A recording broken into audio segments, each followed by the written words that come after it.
Hello, everyone. Welcome, welcome, welcome, welcome. Um, I am going to start loading up a few things real quick to show you guys. And if anybody has any suggestions in the video, um, any suggestions about the stock ELCR, any DD you want to share, just put it up. All right. All right, so I pulled up a few videos. Some may or may not be related to the stock, but I'm just trying to put out everything that I found so far and see what others have found.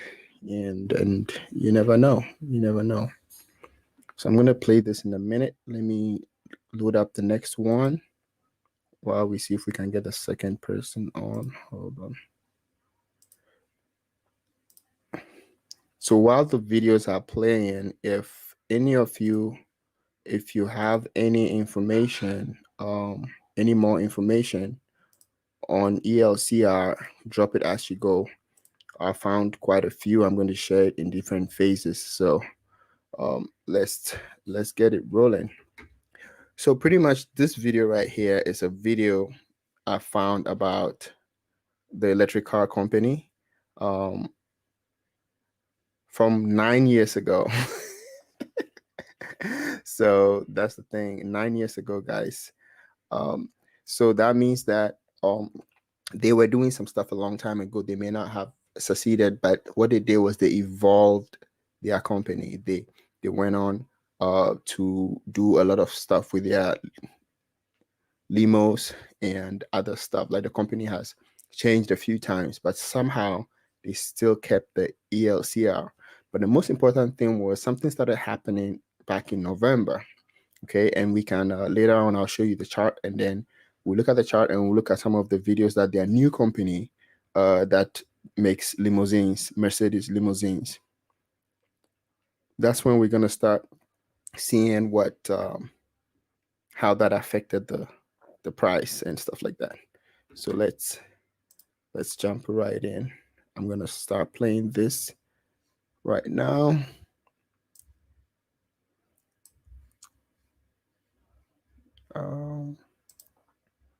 How do I hit play? Okay.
All right, guys, I have to pause it real quick so that the whole video doesn't play.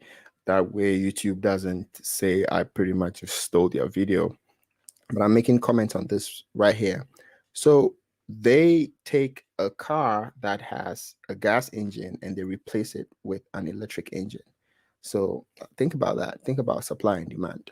Right now, everything is pointing towards electric cars, but people have very nice cars right now that they probably want to keep. Okay. So if these people take gas cars and convert the gas cars into electric cars, and they actually did it in this video, they did it 9 years ago. Okay. If they have that capability and that skill, then it could be useful to some of these newer EV companies. So let's keep watching.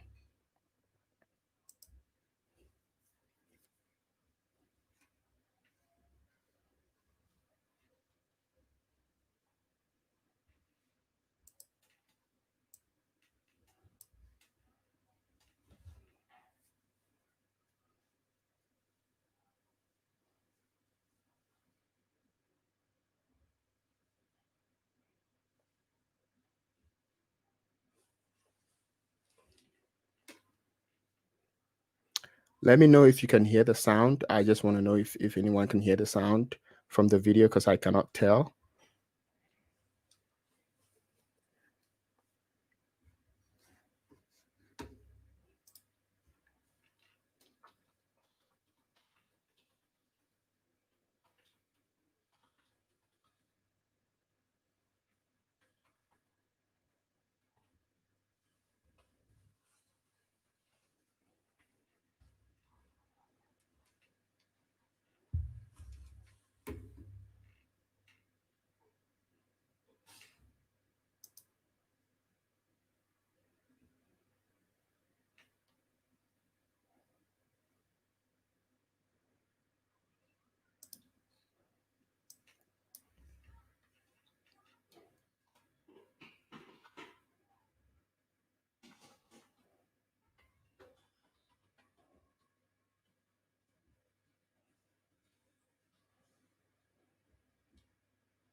All right, guys. So I'm gonna rewind this for a second here, and then we're gonna start piecing pieces together. Okay, so this company is now Limo Land Company. They now do limos, right?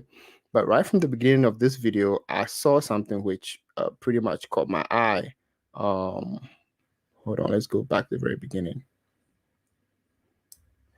Right here, right here, right here, right?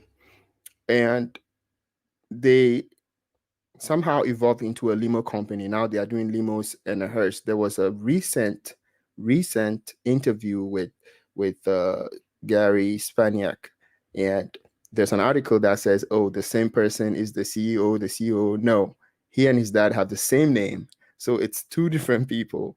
So that's one thing that a lot of people got wrong, and they thought it was just a one-man show, but it's actually not. So that's one thing to also consider. And just hold on a second here while I pull up the Limo Land interview.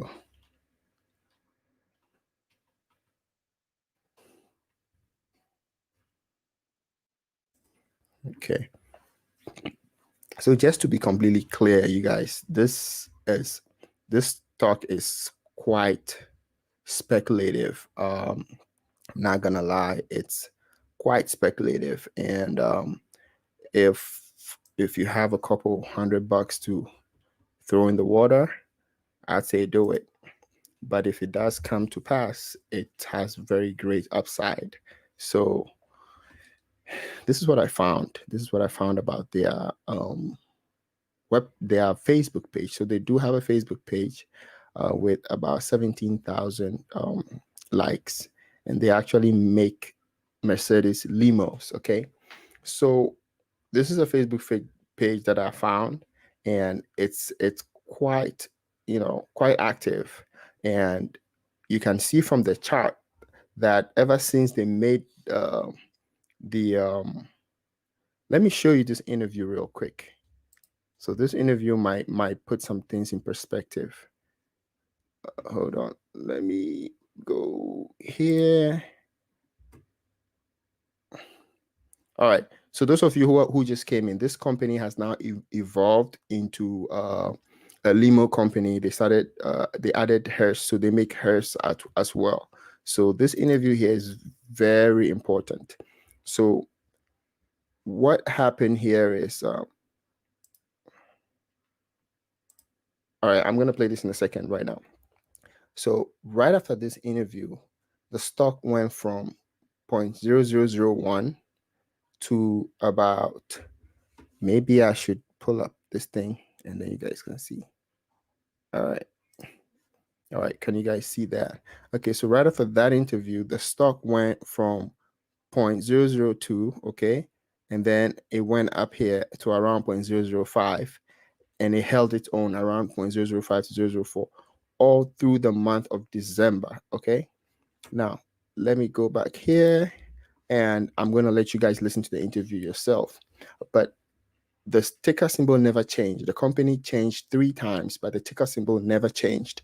So this is the interview that pretty much started everything. And what you have to know is that this company pulled out of OTC back in August. So once you pull out of OTC, it means you don't have to report anything. You don't have to report any balance sheet, any mergers, any new acquisitions. So the only information we can get is from their interviews and their social media and stuff.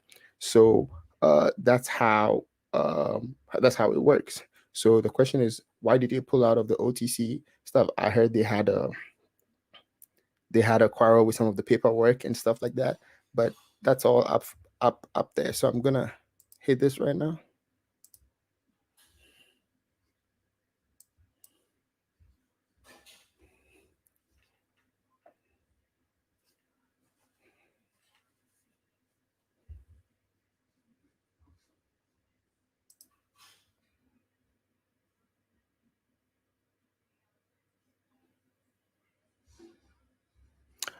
Oh, okay. All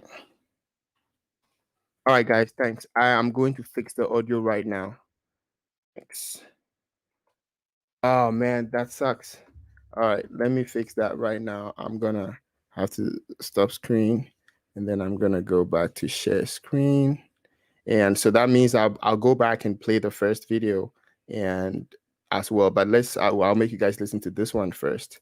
So I'm gonna go to share audio. Man, thank you so much, man. That was so dumb of me. Okay, now I'm gonna go back here. Let me know if you guys hear it this time. Hold on, hasn't started yet. Should be fixed now. Hold it. So I am Gary Spaniak. Do you hear it? I am the co-owner of Springfield Coach with my dad, who's also Gary Spaniak. I'm the third. Our background is custom classic cars and building hot rods. My name is Dustin Campbell, and I am the Director of Product Development here at Springfield Coach Group. And my background is I'm a military veteran of both the Air Force and the Army, and grew up doing custom classic cars, much like G3 and his father.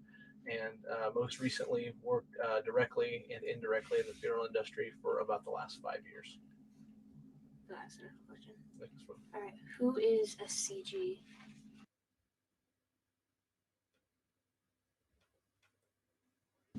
Springfield Coach is started out as a manufacturing facility. It has been in business for a little over 50 years. The Springfield Coach name has roots here in Springfield, Missouri, as one of the largest limousine manufacturers in the country. Recently, we have expanded our lineup and have gone to hearses as well as removable vehicles.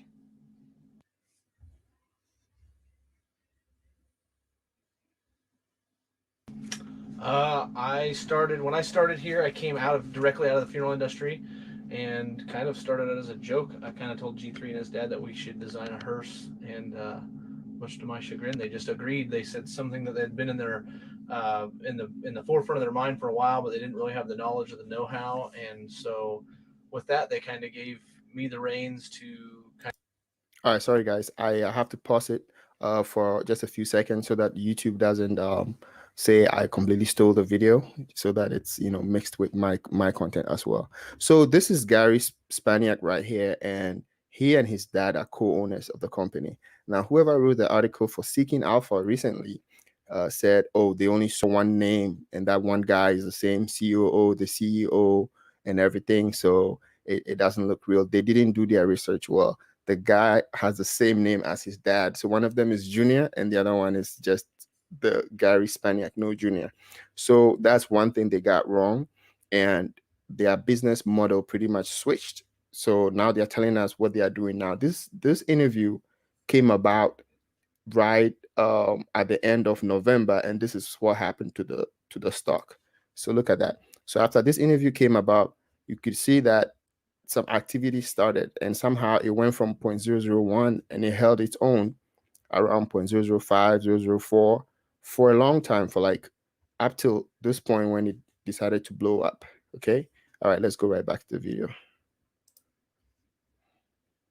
Kind of give them ideas to design a fleet of funeral vehicles that were both that both gave off a really high perceived value, but at the same time had more function than any other vehicle that was on the market. So I tried to take my real world experience as a funeral director in the funeral industry and pass that knowledge of those pain points on to Gary and his father in order to design a vehicle that fully functions as well as looks good at the same time and gives that high professional appearance.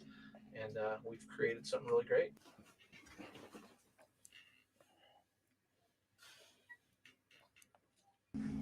A lot of the design is just trial and error, and like Dustin said, being in the funeral industry, he knew a lot of the wants and needs and practicality of a lot of things. So we kind of built a lot of things over function with form.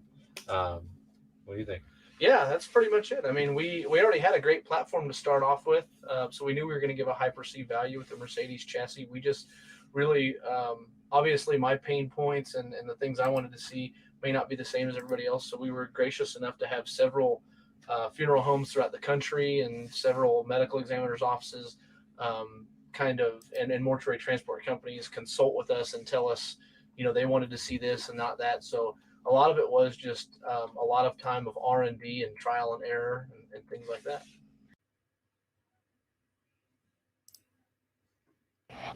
Hey everyone, I thought I'd do a little. The Mercedes Metris honestly just came about being that Ford Motor Company, and GM shop are getting out of the livery everybody industry. leave. And what better way to revamp the industry than come out with something that has more perceived value to your customers than a Mercedes-Benz, especially with the success of the Mercedes Sprinter and how receptive that has been. The Mercedes V-Class Metris gives that perceived value, and it's a less expensive build than a even higher end car if we wanted to turn into a hearse. Yeah, so basically exactly what he said. So we pretty much knew from the get-go that the hearse side of it was going to be an uphill battle, right? Like, we knew that we're not here to build the same hearse that your dad and your grandfather and those people before that had. We are very much trend breakers, and so we knew that was going to be something different, but we did find more functionality through the Mercedes hearse. And we kind of use the old analogy of, like, when you're at a stoplight, you see a Chevy sedan and you think that's a really nice car, and then you see a Cadillac and you think, man, I'd really rather have that Cadillac. And it doesn't matter what the third vehicle that pulls up beside it is. If it's got a Mercedes emblem, you're immediately attracted to that Mercedes emblem. So it gives a very high perceived value with a low initial chassis cost. But on the funeral end of that, as far as removal vehicles, it does get somewhat embarrassing at times. And it's probably more for a guy like me that's buried in the funeral industry here in my local community than bigger corporate companies. But when you arrive at a family's house to remove their loved one who's recently passed, showing up in a Lincoln Town Car or a Dodge Caravan, and with a piece of plywood in the back and loading a stretcher in the back of it or a cot, that's your very first impression as the funeral home, regardless of who's driving that vehicle. And I have felt that since I've been personally doing removals in the Mercedes Metris chassis. All right, guys, sorry, I have to pause it again for a few seconds and we'll get right back to it. People immediately see the Mercedes-Benz logo. They think. So what I'm going to show you next, I'll get back to the video in just a second. So this is a comment I saw on Stock Tweet. Take it with a grain of salt. So this is someone's version of the whole story. And remember earlier I was telling you guys that they pulled out of OTC, so they don't have to report anything. They didn't have to report anything for a long time. So that means they don't have to tell anybody what they're doing or what they are planning to do or whether they are making gains or losses. But one thing we have seen for a fact is that I don't know how many of you have seen a bunch of their videos all linked the companies, but you can see that when they did a walkthrough of their facility, I mean, it's huge, and they are making for their size, they are making so many cars, and it's just incredible that all they probably need is a little bit more funding to upscale stuff. So this is what people might not be patient enough for or seeing. And the fact that they didn't have to report anything for so long, nobody really knows anything. So that's why I still call it a gamble, but it's a pretty smart gamble if you ask me. So let's get back to this video right here. All right. This is a stand-up company. They don't think that guy has so much money. He hauls decedents around in Mercedes. They think this person takes a lot of care of what they're doing. And then when they see the inside of it and they see the surgical precision in which it's put together and the good lighting, they get a sense of comfort right off the bat before they've ever sat down to make their first arrangements that their loved one, whoever it may be, is in the best care. But along with that, it offers all these COVID-proof barriers, with it being able to be washed and having ventilation and disinfected in minutes. It just really seemed like a good fit. And we know that over time, Chevy, people will start building, anybody can build anything off of any chassis. And so we knew that over time, people would continue to build on Cadillacs and Lincolns without these livery programs. But we wanted to be able to afford people the ability to have a just as good of a warranty, if not better. And that's why we offer the warranty we do, which is completely bulletproof. The only one thing I also want to add is now there's this sense of uniform in their fleet. Absolutely, yeah. So now they have the removal vehicle, a limousine, and a hearse. That's all a Mercedes Metro SV class, and it gives them that fleet look. That's correct. It does give you that professional fleet livery look. So. All right, this video is almost done. I have to pause it for a few seconds again. Now, the first video, I was told the sound was not working. So I'm going to go back and play the first video again. But the first video, was pretty cool. What they started doing was really cool. They took cars that had gas engines, took out the engines, put in batteries. And they actually did this with a Porsche, a real Porsche, and made it work. So, but that was 2009. Somehow they ran out of funds and the company just evolved into a limousine company. The question is somebody trying to buy this patent, or is some big company trying to do the same thing? That's the big question. So you have to just be ahead of the game. So let's keep watching this one. When you loaded me up in a stretcher. That was probably the best part, is when we used G to make sure that we could fit people in the removal vehicle. To make sure trial and error. Listen, we've tested these things personally. Yeah, personally. We literally. I don't know. Our favorite part is just being able to revolutionize something, to make something new, something that hasn't been done before is always exciting. To see the loves of a new vehicle and the hate of it. It's all a fun package. But at the end of the day, it's just meeting new people, getting people what they need, and helping them make money. Yeah, I think I agree with that. Getting into an industry that is definitely an industry that's always going to be here, and being able to provide these last responders and funeral directors with adequate equipment and functional vehicles, I think has been the best.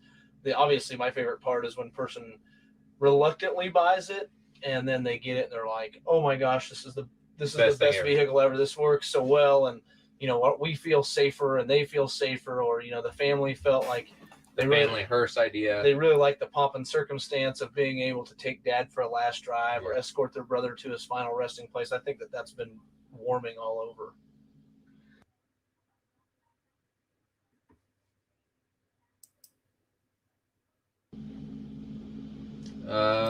There's a lot of things to look forward to in this upcoming year. Number one, everyone to be able to get out and do stuff. I personally am a big racer, so I love getting out and racing. But honestly, I can't wait to get back to shows. I can't wait to get back to the trade shows and be able to show our products off to people. I really miss interacting with them, having them give us their feedback. Like Dustin said, we've worked a lot with other examiners and other funeral homes, things like that. But it's such a small scale to everybody we get to see at a show, and I'm really excited to get back to a show and show everybody the things we could do. Yeah, same thing. I think I do. I'm really looking forward to seeing the longevity of these vehicles become implanted in the funeral industry now that people are finally getting to a point where they're realizing that there isn't much out of Ford and there isn't much out of Chevy, and seeing that this is kind of the new face. I can't wait to see more and more of them on the road and going to shows and just kind of getting in a, for us guys that are in the limo industry who've been in it, is kind of it's a shakeup for us, right? Yeah. So we're meeting new people and making new networking, and it's always good because I get to learn more as a funeral director from other funeral directors, and G3 gets to learn about a completely different industry that's always been right in front of us. So really, I look forward to a lot of growth as far as the Mercedes Metris funeral lineup in the next year. Yeah. So Sounds good. All right, thank you. Now I'm gonna go back and play the first video that I messed up on, and this is what these people were doing 9 years ago. Man, it's ridiculous. All right.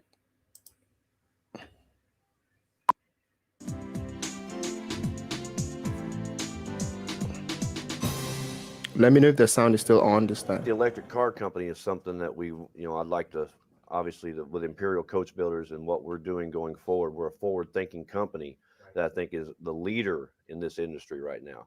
Everybody else in this limousine market, livery market, are doing what they've done forever. We are taking the first steps, spending the money to bring this electric vehicle to the market as soon as possible. We basically got into this industry to look for performance in electric vehicles.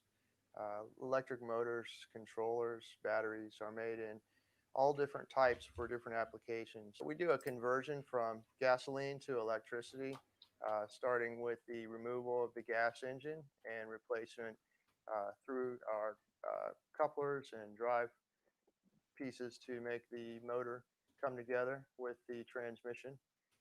Then we figure out a battery pack that be suited for the vehicle with weight and power considerations.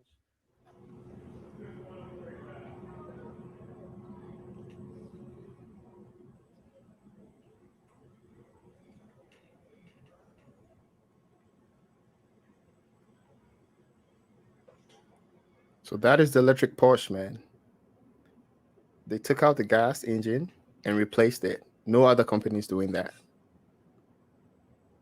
You gotta watch out when you're driving because people don't hear you and they'll walk right out in front of you. They're not used to seeing electric cars yet, so drive around like you're invisible. So we start out in second gear and have no clutch. Got pretty much all the speed we need up to about 125 miles an hour. The second and third gear will take us up to over 100 though, so generally just use second, third. Shift, let off the throttle, shift, you're in third.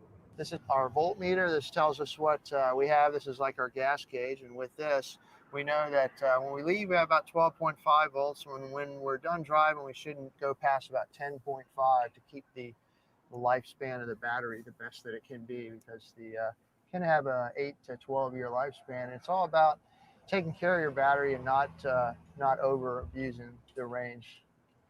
This car here can do 150 miles a day with 3 charges and has about a 1 hour charge time. Very smooth, and there's no maintenance. Basically, this car now only needs tires and brake pads as maintenance. There's no maintenance to the whole electric drive system.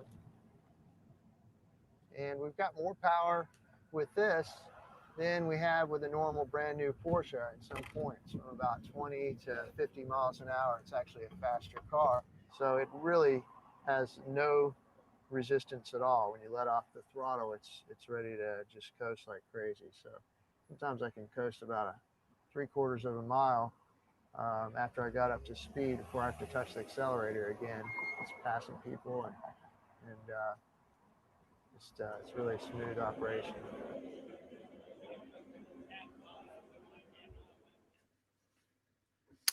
All right, guys. So that was the other video that I wanted to show you guys, and just so you see where these people are from. Okay, it's the same people who are now doing the limo stuff.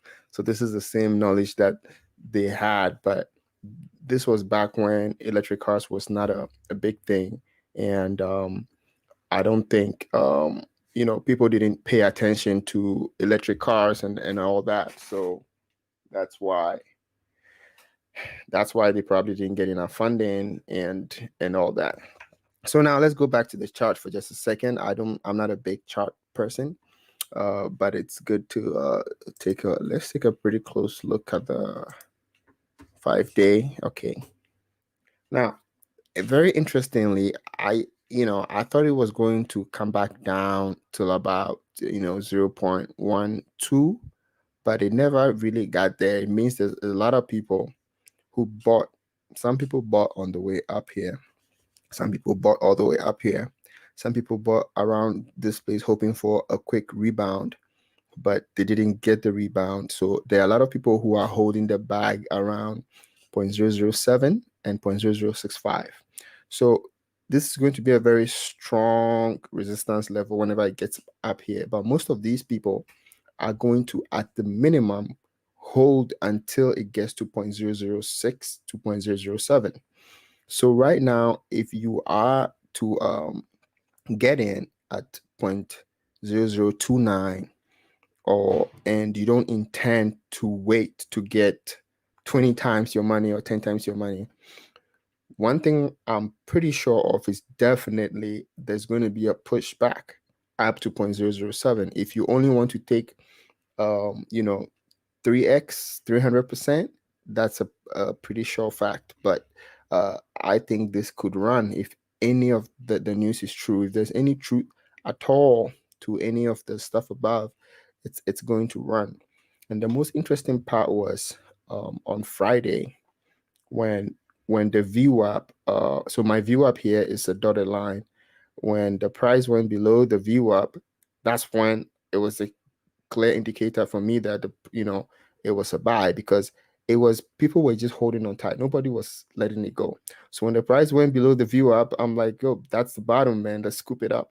And lo and behold, I started scooping, and then nobody is selling at this point. And most of the people who are holding are waiting to sell at 0.007. And there are a lot more who are holding who do not intend to sell because they probably know something or not. So sometimes the charts can tell you a thing or two. And from the interview I showed you guys earlier, let me go to the 1 day. Oops, not that. Hold on.